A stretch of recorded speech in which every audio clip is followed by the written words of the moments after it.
Shalom, shalom peuple de Dieu, shalom femme de valeur. Nous vous bénissons au nom du Seigneur en ce troisième jour de jeûne et prière. Nous sommes toujours dans notre thème que le stérile enfante. Et nous allons lire deux textes de base. Nous sommes dans le livre de Luc au chapitre 1er. Nous lirons tout d'abord le verset 35. L'ange lui répondit, « Le Saint-Esprit viendra sur toi et la puissance du Très-Haut te couvrira de son ombre. C'est pourquoi le Saint-Enfant qui naîtra de toi sera appelé Fils de Dieu. » Là, c'est l'ange Gabriel qui répond à la question de Marie, qui posait la question, elle qui est vierge, comment cela se fera-t-il puisque je ne connais point d'homme. Et nous lirons également, toujours au chapitre 1er, le verset 41 au verset 45. J'ai lu au nom du Seigneur. Dès qu'Élisabeth entendit la salutation de Marie, son enfant tressaillit dans son sein, et elle fut remplie du Saint-Esprit. Elle s'écria d'une voix forte, « Tu es bénie entre les femmes, et le fruit de ton sein est béni. Comment m'est-il accordé que la mère de mon Seigneur vienne auprès de moi?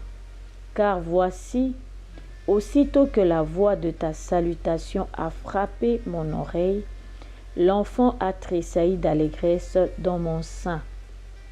Heureuse celle qui a cru, parce que les choses qui lui ont été dites de la part du Seigneur auront leur accomplissement.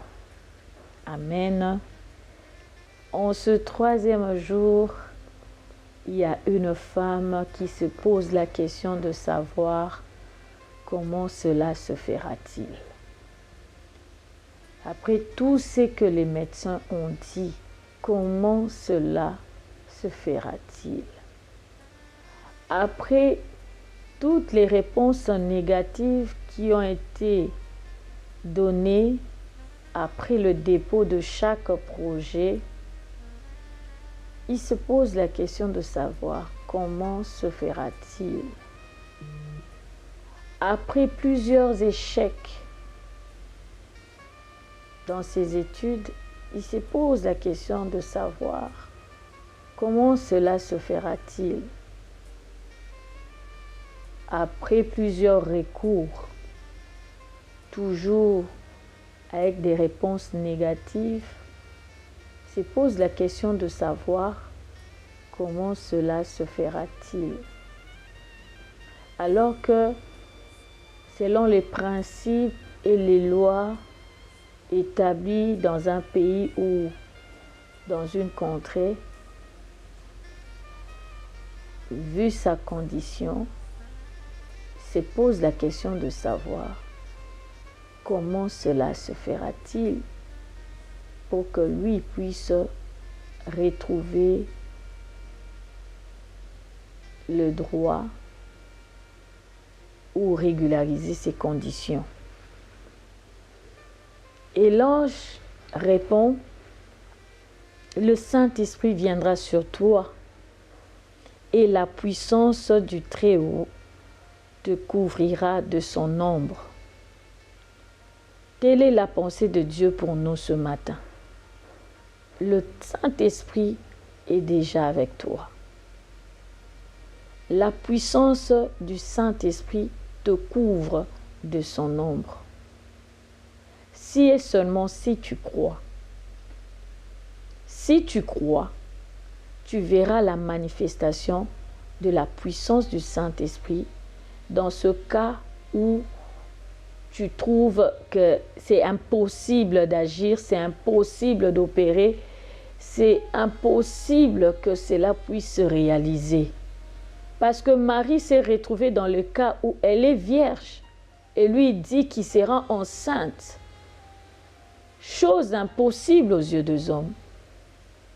Chose qu'on ne peut calculer, qu'on ne peut expliquer scientifiquement, biologiquement parlant. Et tu te retrouves dans ce cas-là. Chose impossible. J'ai eu à faire plusieurs fois des FIV. Chose impossible. Ça n'a jamais marché. Je suis allée de médecin en médecin. Chose impossible. Ils disent tous à l'unanimité la même chose. Chose impossible. Chose impossible parce que quand je regarde dans mes calculs, l'ovulation était déjà passée. Chose impossible. Chose impossible, impossible. Je ne travaille pas, je suis à zéro. Comment est-ce que Dieu dit que je vais me multiplier? Par quoi? Je n'ai rien sur moi. Chose impossible. Je dois me marier. Financièrement, je n'ai rien. Je n'ai même pas encore une maison. Il me dit, dans 6 mois, tu vas le faire. Dans 2 mois, dans 3 mois. Chose impossible. Par où je vais commencer? Chose impossible. Chose impossible. J'ai refait 2 fois la même année. Dans la même faculté, j'ai épuisé. J'ai comme si l'impression l'université n'est pas faite pour moi. Je ne pense pas. Chose impossible. Quand je regarde dans ma famille, je vois personne n'a fait l'université. La plupart ont juste eu les diplômes d'État. Peut-être que je suis en train de forcer. Cela n'est pas fait pour nous, ni pour moi. Chose impossible. Impossible à tes yeux n'est pas impossible aux yeux de l'Éternel. Tout est possible à celui qui croit. Si tu crois, tu verras la manifestation de la puissance du Saint-Esprit qui est en toi. C'est à toi de croire qu'il est là et de lui donner la possibilité d'agir et d'opérer. Marie n'a pas douté de ce que l'ange lui a dit. Marie a accepté. Et quand elle a accepté, elle a eu à constater des changements dans son corps. Elle a eu à constater la métamorphose. Elle a cru en cette parole. Est-ce que tu crois que Dieu est capable?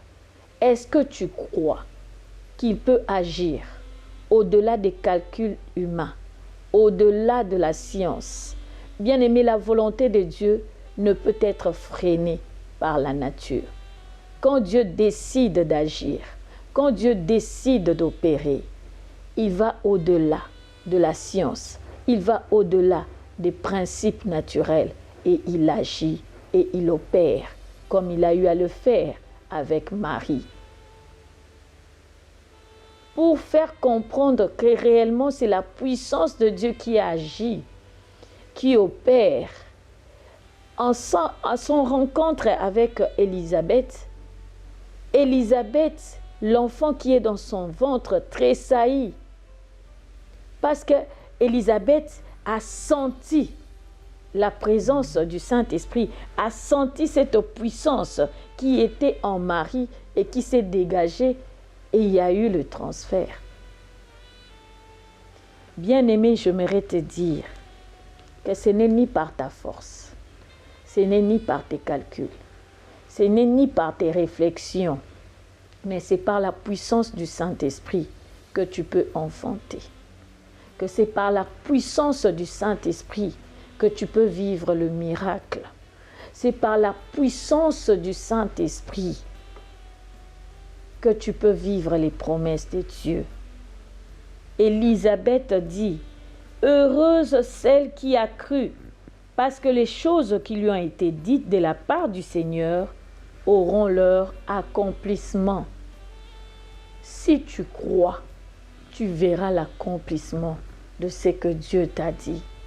Et Dieu t'attend là, à être non seulement dans la joie, à croire en ce qu'il t'a donné comme promesse, à croire à ce qu'il est capable de faire, au-delà de la nature, au-delà de principes humains, au-delà de la science, au-delà des calculs biologiques.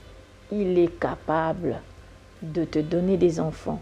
Il est capable de te bénir au-delà de ce que tu fais comme calcul. Il est celui qui a envoyé le corbeau pour nourrir Élie. Est-ce que Élie, dans ses calculs, il pouvait imaginer ou s'attendre à ce qu'il y ait un corbeau qui viendra le nourrir? Ou peut-être là où il s'était enfoui, il était en train de raisonner comment chercher à attraper un gibier pour pouvoir manger. Bien-aimé, des fois le Seigneur voudrait assez que là où nous sommes, nous ne puissions pas calculer les gibiers comme Élie, mais plutôt de rester seulement dans sa présence. Et lui, il vient. Il apporte le corbeau, il apporte ce dont nous avons besoin. La fertilité dont nous avons besoin, la fécondité dont nous avons besoin. Parce que la maternité, c'est le domaine de Dieu. La maternité, c'est le domaine de Dieu. C'est pour cela, dans le Nouveau Testament, on ne parle que de cas de Marie. On ne parle pas de femmes stériles que Jésus-Christ a guéries. Non, on parle seulement de cas de Marie. Ici, le Seigneur voudrait seulement démontrer que la vie, la maternité vient de lui et non des hommes. Alors reste dans l'attente que Dieu puisse te le donner. Crois, il te sera fait selon ce que tu as cru. Il te sera donné selon ce que tu as cru et tu verras l'acte. Quand je parle de la fécondité, je parle aussi de la production, je parle de la multiplication, je parle de l'évolution. Là où tu es, reste dans la présence de Dieu, abandonne-toi à lui parce qu'il est celui qui produit là où il n'y avait pas de production. Il ouvre des portes là où on s'entend le moins. Que Dieu bénisse sa parole.